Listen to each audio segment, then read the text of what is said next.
Arabohora TV, ishakiro ry'ubutumwa bwiza, umusemburo w'agakiza. Arabohora TV, ishakiro ry'ubutumwa bwiza, umusemburo w'agakiza. Murakoze. Turabasuhuje mwese abakurikiye Arabohora TV. Arabohora TV ni channel cyangwa se umurongo ucishwaho ijambo ry'Imana, ubuhamya n'ibindi biganiro byubaka ubugingo. Uyu ni umwanya mwiza rero, twagize umugisha, dufite umushyitsi, twagira ngo tumuhe umwanya atwibwire. Yego, karibu. Murakoze. Abaduteze amatwi ndabaramukije, Yesu ashimwe cyane. Nitwa Imanishimwe Clarisse. Yesu yangiriye ubuntu, mbabarira ibyaha, umuhamagaro wo gukora umurimo we. Imana ari umugisha. Amen. Ngo twakira kudutumira mukamuna twakira, Imana ibahe umugisha. Yego, turagushimiye cyane kuko mwafashe umwanya wanyu mugashyira Imana imbere kugira ngo imbaga nyamwinshi yumve ubutumwa bw'abakiza. Tuganire ku muhamagaro. Isanganyamatsiko ni ukuganira ku muhamagaro, twifashishije Itangiriro 12 umurongo wa mbere. Haranditse ngo Uwiteka ategeka Aburahamu ati, va mu gihugu cyanyu usiga umuryango wanyu n'inzu ya so, ujye mu gihugu nzakwereka. Nzaguhindura ubwoko bukomeye, nzaguha umugisha, nzogeza izina ryawe uzabe umugisha, kandi nzaha umugisha abakwifuriza umugisha, kandi uzakuvuma nzamuvuma, kandi muri wowe n'imiryango yose yo mu isi izaherwa umugisha. Aburahamu aragenda nk'uko Uwiteka yamutegetse, Loti ajyana nawe. Ubwo yavaga i Harani, Aburahamu yari amaze imyaka 75 avutse. Aburahamu ajyana Sarayi umugore we na Loti umuhungu wabo n'ubutunzi bwose bari batunze n'abantu baronkeye i Harani. Imana itugirire neza. Bavanwayo no kujya mu gihugu cy'i Kanani. Kanani ubwaho niho basohoye. Aburahamu anyura muri icyo gihugu, agera hitwa i Shekemu, avayo ajya ku musozi w'iruhande rw'iburasirazuba rw'i Beteli, abamba ihema rye. Beteli iri iruhande rw'iburengerazuba na Ayi iri iruhande rw'iburasirazuba. Yubakira y'Uwiteka igicaniro, yambaza izina ry'Uwiteka. Aburahamu akomeza kugenda yerekeje i Negebu. Amen. Iyi niyo sanganyamatsiko turi buganireho ku muhamagaro wa Aburahamu. Imana yabwiye Aburahamu ngo va muri Uri y'Abakarudaya ugende ujye mu gihugu nzakwereka. Aho yaje guhagurukana n'umugore we Sarayi, ahagurukana n'umuhungu wabo ari we Loti, ariko wari wumvise ijwi ry'umuhamagaro yari Aburahamu. Mbere yuko rero umushyitsi wacu adusobanurira neza ku muhamagaro, ese umuhamagaro ni iki, katuririmbe ibice nka 2 by'indirimbo ivuga ngo amasezerano yose uko Imana yatanga. Amasezerano yose uko Imana yatanga, yakomejwe n'amaraso y'Umwami wacu Yesu. Isi ntibizavaho, ijuru rikavaho, uwizera azabona ayo masezerano. Uwizera azabona ayo masezerano. Jukora nk'Aburahamu, bura maso yawe, bari inyenyeri wizere amasezerano. Isi yose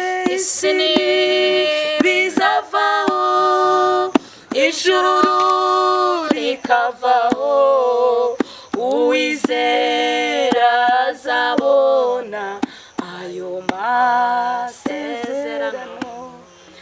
murakoze. Uyu muririmbyi umutekerezeho we udukurikiye, iyi ni Arabohora TV. Iyi cano yabayeho kubw'umugambi w'Imana kugira ngo abantu bamenye ubutumwa bwiza. Aburahamu rero yagize umuhamagaro, aho no muri iyi ndirimbo bavuga ngo jya ukora nka Aburahamu wubura amaso yawe. Icyo ni igihe Aburahamu yari agezemo nta mwana, ariko atangiye kubitekerezaho yumva ijwi rimubwira ngo sohoka nkwereke, reba ziriya nyenyeri ni ku rubyaro rwawe ruzangana.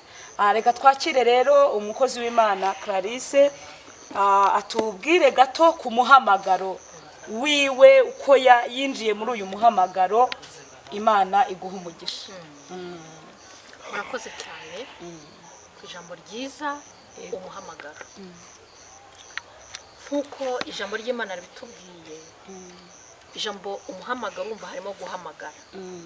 Ngo yewe mwarimu Betty, Yego.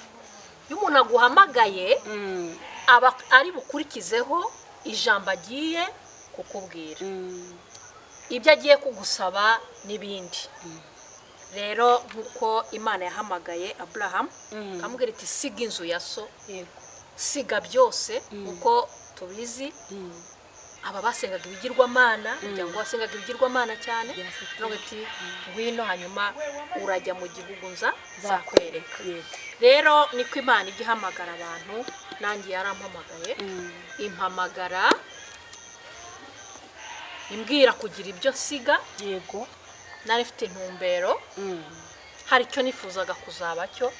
Uritaba kuko ibibona ko ari byo byiza, kuko ni nyir'ubwenge no kumenya kose. Buriya hari abantu bajya bababazwa n'umuhamagaro cyane, bakumva barananiwe, bakumva babivamo, ariko ntabwo ari byo. Ahubwo umuntu wahamagawe n'Imana aba akwiye kwihangana, kuko Imana yabonye ko iyo nzira imuhamagayemo ariyo mahirwe y'ahubwo. Amen. Ari byo byiza. Birashoboka ko we aho yumvaga yaca nuko yabaho yari buzahagirire ingorane kandi atabona ubufasha. Imana rero ikahamagara umuntu muri ubwo buryo. Yewe Imana yampamagaye ni mutoya. Yego. Ntabwo ubuhamya buri bundushye wowe urabizi. Ndabizi, dusangiza abadukurikiye mu Mwarimu muhamagaro. Betty, abadukurikiye mwese, Mwarimu Betty mubona uyu nguyu twariganye i Nyanza. Mfite imyaka 18 rero niho Imana yampamagaye.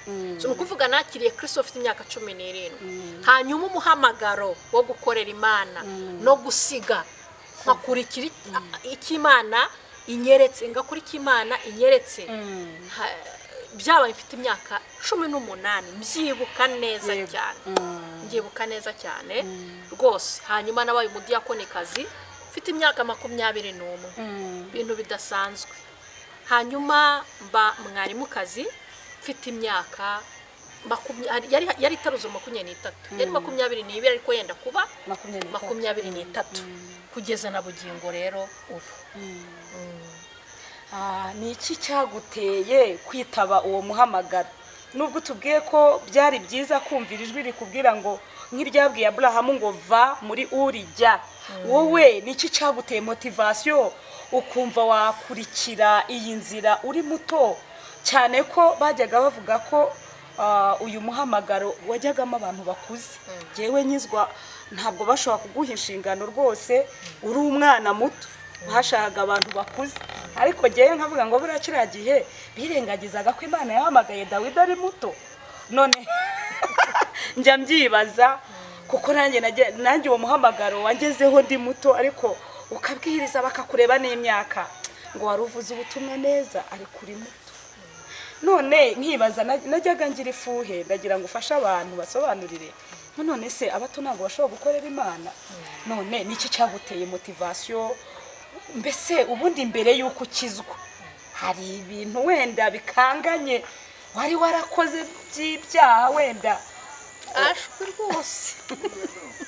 Ashwe urumva imyaka 17 umwana bakiri mu bubasha bw'ababyeyi. Hanyuma rero ikintu ahubwo cyambereye imbaraga zikomeye, nabonye ukuntu Imana ifite ububasha muri jenoside yakorewe Abatutsi 1994. Mbona ukuntu Imana ifite ububasha bwo gukiza umuntu.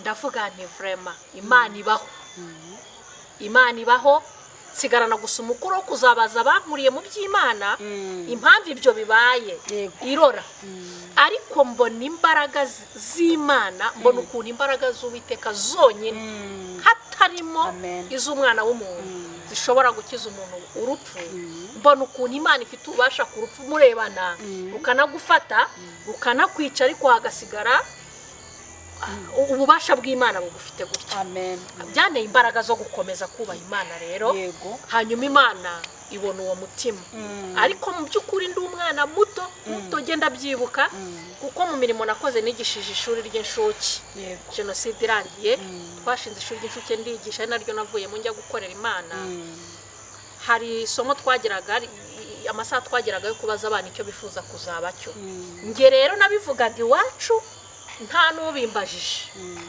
mbere ya jenoside nkababwira nti nifuza kuzaba iki numvaga jewe nzagirira neza abantu najyaga nganira n'uwitwa Marie Pierre Yvette Kanamugire yarafite na mugenzi we bavukana witwa Marie Pierre Yvette Michel nawe Kanamugire Marie Pierre Yvette umwe na Marie Michel Arine bakanamugire tukaganira ukuntu tuzaba abaganga tukumva turanje tunkome tuzaba abaganga hanyuma rimwe nari ndyamye mu ishuri ngiye kubona mbona umuntu ijoro rakingutse havuyemo umuntu araza yambaye ikanzu y'igitare nari nsinziriye ariko numvaga meze nk'umuntu usinze ko ntasinzi n'ubugingo Imana yarabukanga hanyuma aza kuma icyizere cy'ukuntu nza mu specialiste w'imitima uzabuganga w'imitima nzaba muganga w'imitima araza arambwira ngo uzavura imitima ariko anyereka esinye mbura ku itaburiya nari nambaye anyereka ko nta esinye iriho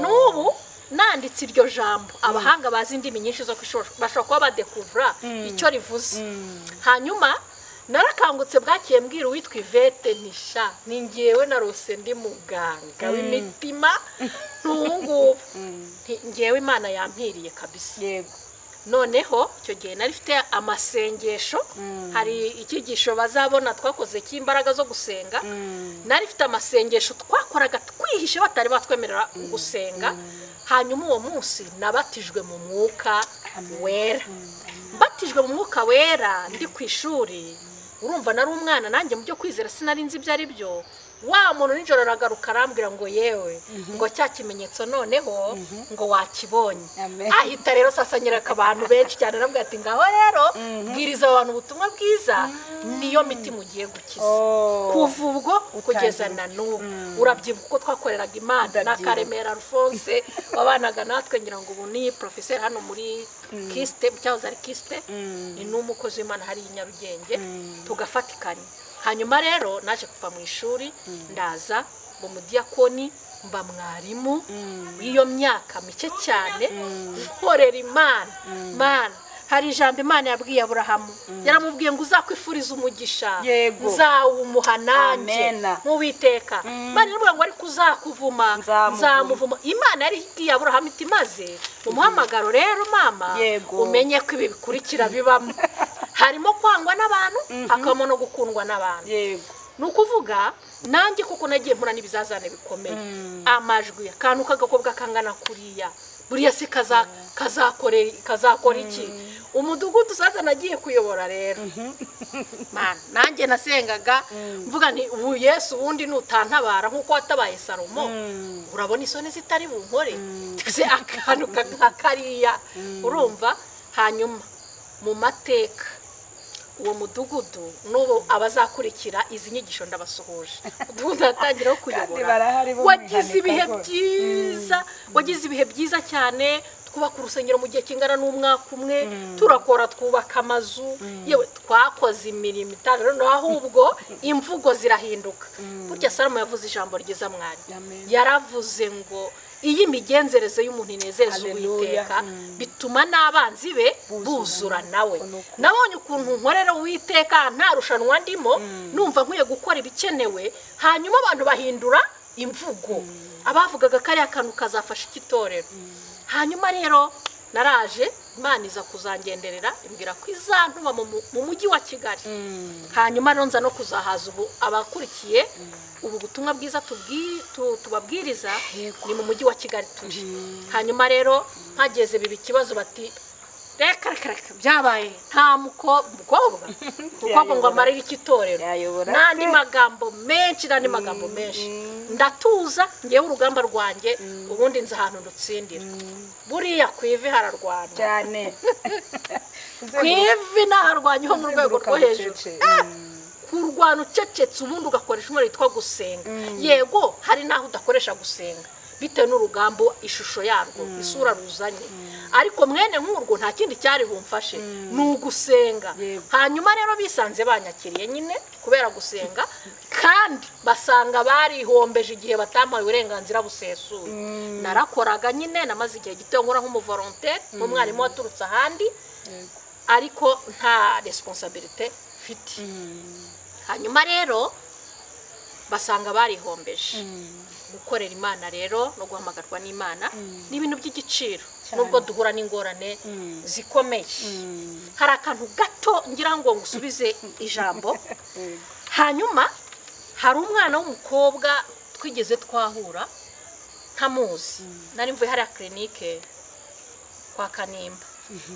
Mbona umwana w'umukobwa aje arira ariko afite n'amarangamutima y'urukundo. Ndamuhobera nanjye ndamuhobera, ariko sinamenye uwo ari we. Arambwira turanzi ntabwo nkuzi. Ati ndi mwarimu kanaka, sinzi niba kumuvuga wenda reka mbe mbyihoreye. Ati ndi mwarimu kanaka. Mwarimu wuhe? Kuko abantu nanjye bibwira ko ndi mwarimu wigisha primaire, wigisha amashuri nyine asanzwe. Arambwira ati ni mwarimu muri ADPR. Uri umukobwa? Ati ndi umukobwa. Ati ikintu rero kineye kuguhobera ngenda kuzi ntunzi. Ati ni gaha hepfo mu ishuri rya Bibiliya. Ati ariko banci intege, ati zikomeye. Ati wampaye ubuhamya gato nk'uko nawe ubumbajije. Si mwarimu Esther mugenzi wawe wabo ni nabonye mwakoranye ikiganiro n'ubundi nuko. Ndamubwira nti ufite ikihe kibazo? Ati abagabo babanci intege ngo urebe ngo ba mwarimu Clarisse bakamuha urugero n'abandi, ngo ibi bintu bitera umwaku, ibintu birashingirira, ibintu bizatuma udashaka umugabo. None se gukizwa bituma murabura umugabo ahubwo niho yamubona. Dore rero nahise muhumuriza.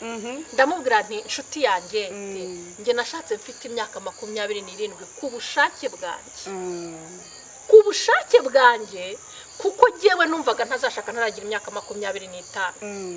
Kubera ko Imana yateguye ikintu biturugo mu bitekerezo byanjye, numva nzubaka nzi icyo ngiye gukora. Ndamubwira nti rero kuba gina nashatse mfite imyaka 27 ni amahitamo yanjye. Bigukinege ntago bivuze ko wowe niba utarayigira uzayigeza. Urumva ikindi barakubeshya, ngwino ngutware tujye mu rugo rwanjye. Kwere ku rugo rwiza nubatse, kwere ku mutware mwiza Imana yampaye. Nukuvuga hari akuntu bavuganaga hirya iyo nanjye nkabimenya. Bakumva umuntu azasha umuntu umukobwa guhagarara imbere y'abagabo, abagabo bose bakikubita hasi bagapfukama, ngo ubundi uriyo uzamutinyuka ninde. Narabihoreraga, ariko nkumva uzantinyuka nuzaterwa n'urukundo, akaza kambwira ati mwari nagukunze. Muri makerero kambe miniyaho. Ubu ndi umubyeyi, imfura ngize imyaka 15, umukurikiye agize imyaka 10, umukurikiye agize imyaka 5. Ubuhamya bwawe buraryoshye, ariko bisengira n'amatsiko ukuntu nyine uwo muhamagaro twabyumvise, ari ukuntu waje kwikomitinga gushaka, kuko urumva wari warabiretse ku bushake. Kandi mbonereho kubwira abantu badukurikiye, ntago kuvuga ubutumwa byatuma udashaka, oya, ahubwo Imana iguhera n'umugisha muri iryo vuga butumwa. Ikindi kuba yarahamagawe ari umukobwa, nanjye nahamagawe ndi umukobwa, kandi mba mwarimu ndi umukobwa, ntangira kubwiriza. Ariko ntago nigeze mbona hari ukuntu nyine amazina bajyaga babyita ngo ni icyacumi, ngo burangwa azaba icyacumi. Ariko ngo azaba icyacumi cy'itorero. Bya 10 rero byabaye byinshi, numva hari n'abantu basigaye bagira imvugo ntemera neza, ivuga ngo ibya 10 by'imbavu n'ibindi, yenda bafite ibyo bashaka kuvuga. Ariko misengira amatsiko mwari wadusangiza gato no kuntu washatse. se wareretswe urumva urubyiruko ruratwumva kandi reka wenda mbivuge gahoro ese wareretswe mbese warakunze kuko hari abantu bibaza atari ku ngubu ko nsenga cyane nzerekwa izazimunyereke azanjyane mu by'ukuri wafasha aba bantu badukurikiye ijambo naheraho umukobwa wese uzahamagarwa na Kristo uyu mukiza w'abatuye isi bose icya mbere azaba atinyitse ni ibintu biri automatique yego ni ukuvuga niba uhamagawe kuyobora abantu ufite Kristo igitinyiro gihita kikugota kuko ntago wayobora abantu bakuzanaho ibintu bidasobanutse bishoboka rwose ugomba kuba serious n'ubu hari ababwira umugabo wanjye bati ufite umugabo wanjye akora umwuga akorera igihugu umurimo w'igisirikare baramubwira ati nuko wari wambaye teni niyo mpamvu ufite na pisto mu urukundo rihazamo pisto oya noneho njyewe rwose nari narabwiye Kristo sinifuza inkuru zizavuga ngo nge nabenze igihe cyanjye cyo gushaka nikigera dore ndi mwarimu hari ibintu bikwiye kunyubahisha yego kumva ijambo ngo mwarimu yabenze oya Yesu icya kabiri ndifuza yuko nzashaka umugabo utari umurangirano n'ubwo ubu nanjye narangira n'undi nubwo Imana nabyo ijya ibikoreramo kubera iki nabwiraga Yesu ni ureba amagambo abantu bavuze hanyuma umuhesha agaciro umukobwa n'abakobwa bazahamagarwa nyuma yanjye abantu bazabare babona ari abantu nk'abandi amen hanyuma rero mutware wanjye ubu turi kumwe twubakanye uwo muryango navuze haruguru yatewe n'urukundo haleluya atewe n'urukundo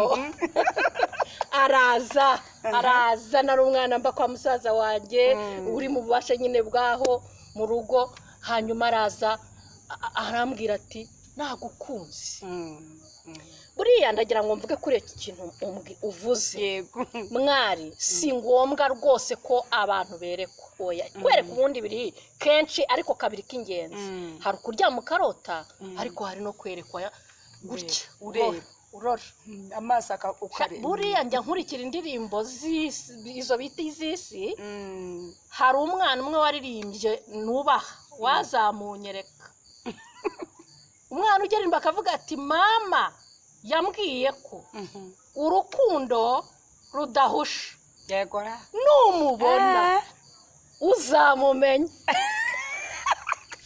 urukundo ntiruhusha rurasa ku ntego uwo muzabana urukundo ruhita rumubona ako kanya ugahita ubona icyo wifuzaga indeshyo ye uburanga bwe n'ibyo urumva ukaba urukundo rurakiranye yego ngaya makuru yanjye rero ni ubuhamya bukomeye uzadusubukurira ariko uzatumara amatsiko ubutaha uzadusubukurira cyane ko amasaha mbona ari kugenda ariko urukundo hari aberekwa bibaho hari kwerekwa mu nzozi hari n'uwerekwa areba rega koko burya n'Imana yaduhaye n'ubwenge ushobora no kureba noneho rero utubwiye bimwe mu nzira wanyuzemo Imana iguha umugisha abari bafite amatsiko ushobora gukunda ushobora kwerekwa ushobora no kureba bisanzwe nabwo kandi Imana ikagushyigikira Imana ibaha umugisha rero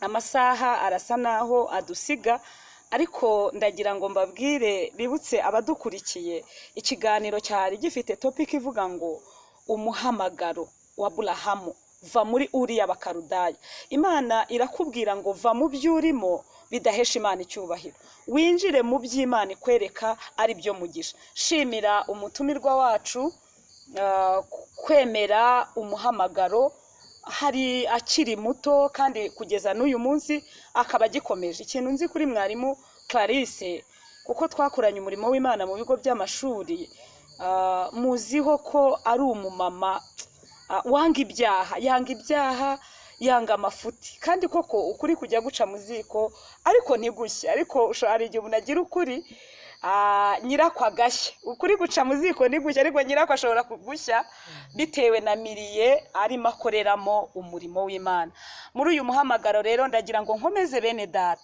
babari mu kazi cyangwa n'abandi bene data ko Imana iyo yaguhamagaye iguha ibyangombwa by'inzira ikanagukomeza. Ndagira ngo tugane ku musozo. Hari ubutumwa wagenera abantu baguteze amatwi by'umwihariko kugira ngo ubagenere uhite unasenga usengera imitima yabo, Imana iguha umugisha. Ubutumwa ngenera umuntu uzahamagarwa na Kristo uwo ari we wese, kuko Imana ihamagara umutima ushoboye, yaba umukobwa, yaba umusore, yaba umugabo, yaba umugore, no mu bana batoya. Ndagira ngo mbabwire ko uko Imana yabwiye Aburahamu ni ukuri. Imana ibana n'umuntu mu muhamagaro agahura n'ibimubabaza, ariko Imana ikamuba hafi.